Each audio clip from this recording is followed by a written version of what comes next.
今回はジオン広告軍指揮官用モビルスーツ MS-06S シャア専用ザクバージョン 2.0 を制作していきたいと思います。発売は2007年で再販品になります。2007年の発売当時に量産型の MS-06J ザクバージョン 2.0 を制作したことがあるので、そんなに難しくないかなと思います。それでは蓋を開けてランナーを確認します。動力パイプのランナーや赤色などの多色成形のランナー、デカールとシールが1枚ずつ入っています。グレーのフレームのランナーが入っています。グレーの武器などのランナーと腕のフレームのランナーが入っています。ポリキャップと頭部やシールドのピンク色のランナー、ランドセルの赤色のランナーが入っています。足や腕などのピンク色のランナーが入っています。足のフレームのランナーとピンク色のランナー、黄色い袋にはパイプスプリングが入っています。一番下に22ページからなる取扱説明書が入っています。ポリキャップを含む13個のランナーとマーキングシールが1枚、ガンダムデカールが1枚、パイプスプリングが2本入っています。積んでみてもこれくらいにしかならないので、パーツ数はあまり多くないと思います。これがフレームを組み立てた状態になります。フレームの状態だと量産型とあまり変わりはありません。違うのは足の部分のスラスターです。マスターグレードなのでフレームもしっかりと作り込まれています。フレームの状態だと簡単に見ることができる核融合炉です。外装パーツを取り付けると簡単に見ることができなくなってしまいます。まずは左手から外装パーツを取り付けます。まずは外側からこのように通して内側のパーツをはめ込みます。どんどんはめていきます。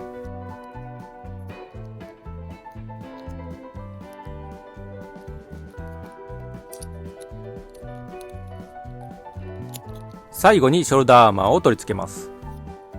これで左手の完成です。右手も基本的には同じなので違う部分だけ説明します。シールドははめ込む形になっています。これで右手は完成です。頭部の組み立てです。手前からこのパーツを差し込みます。上からはめ込みます。先に手前側を差し込んで後ろ側をはめます。反対側も同じ手順で取り付けます。このパーツを差し込んで最後に上からかぶせます。これで頭部は完成です。胴体の組み立てです。まずは下側から腰のパーツをはめ込みます。手前側からこのパーツをはめ込みます。サイドの赤いパーツをはめ込みます。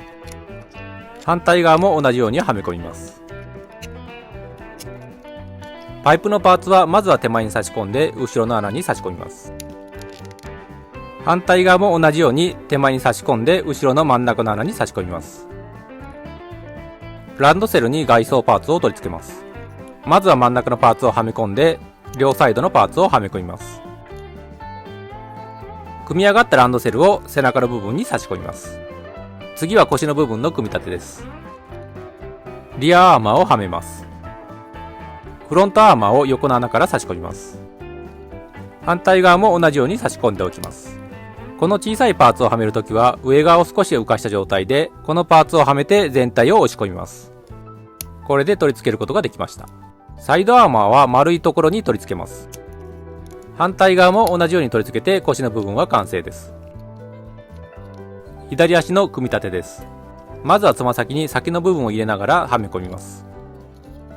上の方のパーツをはめていきます。太もものパーツは前後は逆だとはまらないので注意が必要です。膝の黒いパーツをはめます。足の下の方はまずはこのパーツからはめていきます。次は横のパーツをはめていきます。反対側もはめておきます。前側のパーツをはめます。後ろ側からこのパーツをはめ込みます。パイプのパーツは下側を先にはめます。スプリングを伸ばして先の部分を露出させてはめ込みます。最後に丸いパーツを両方にはめ込みます。これで左足の完成です。右足は左足と同じなので飛ばします。これで右足の完成です。外装パーツを取り付けたので組み立てていきます。胴体に腕を取り付けます。奥まで差し込んでおきます。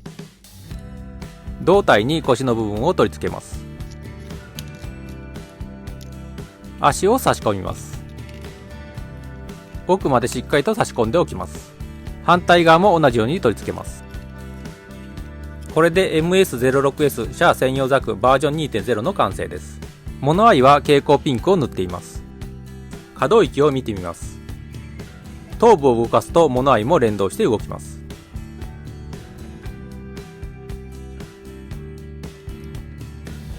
前後の可動域は前側には動きますが、後ろにはあまり動きません。左手のショルダーアーマーは結構引き出せます。腕は上側にはすごく上がります。横側にはショルダーアーマーを動かしても90度ぐらいしか動きません。腕と胴体の取り付け部分は前後に動きます。腕を曲げてみます。連動するギミックはないですが、当たるまで曲がります。手のパーツは一周回ります。親指は曲がりませんが、それ以外の指は第二関節から曲がります。ハンドパーツはこれ以外に付属がありません。右腕のシールドはこのような感じでかなり動きます。胴体は前後に少し動きます。横側にも少し動きます。フロントのアーマーは当たるまで動きます。サイドのアーマーは少し前後にも動いて上に動きます。リアのアーマーはこのような感じで動きます。ランドセルのスラスターは上下に動きます。下側だけを動かすこともできます。足の可動域です。連動して動く部分はないですが、当たるまで曲がります。足は前方にはこれぐらい上げることができます。後ろ側はリアアーマーに当たるまで上げることができます。足首は横に当たるまで曲がります。つま先の部分は少し動かすことができます。かかとは動かないですが、前後にこれくらい動きます。太ももの上の部分はかなり回すことができます。武器の持たせ方とマウント方法です。ザクマシンガンを持たせてみます。手の突起部分に持ち手部分の穴を差し込みます。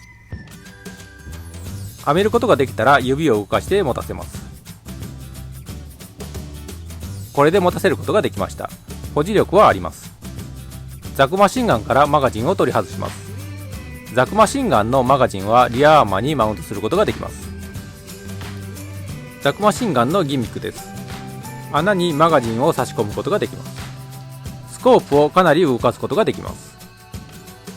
持ち手の部分が少し動きます。ヒートホークの持たせ方とマウント方法です。この穴の部分を手の突起部分に差し込みます。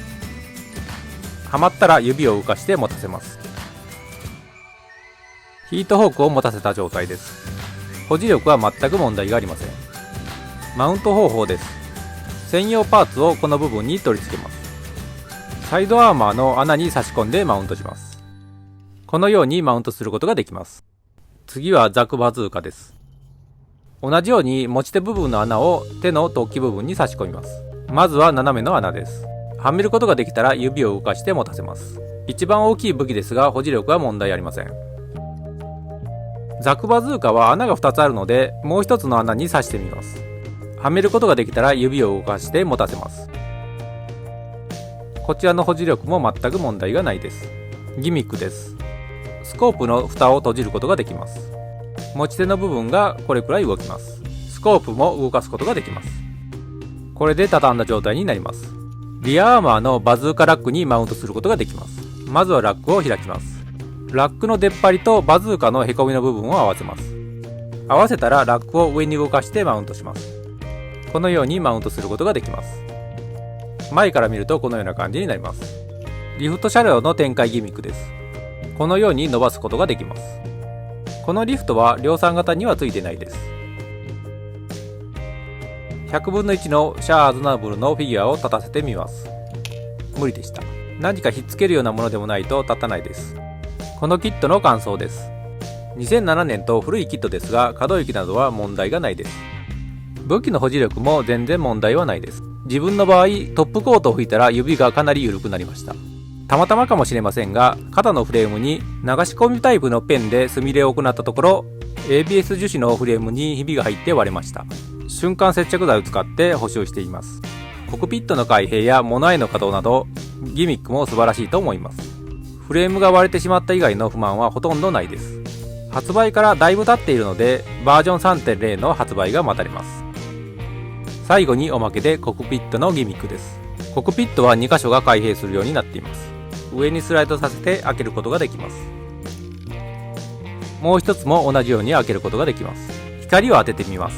コクピット内部のシャアーズナブルを見ることができます。コクピットの内部を移動させます。まずはランドセルを外します。レバーを右側に動かすと反対側に移動します。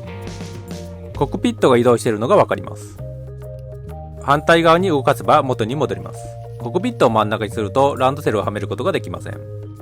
コックピットハッチは下にスライドさせて閉じます。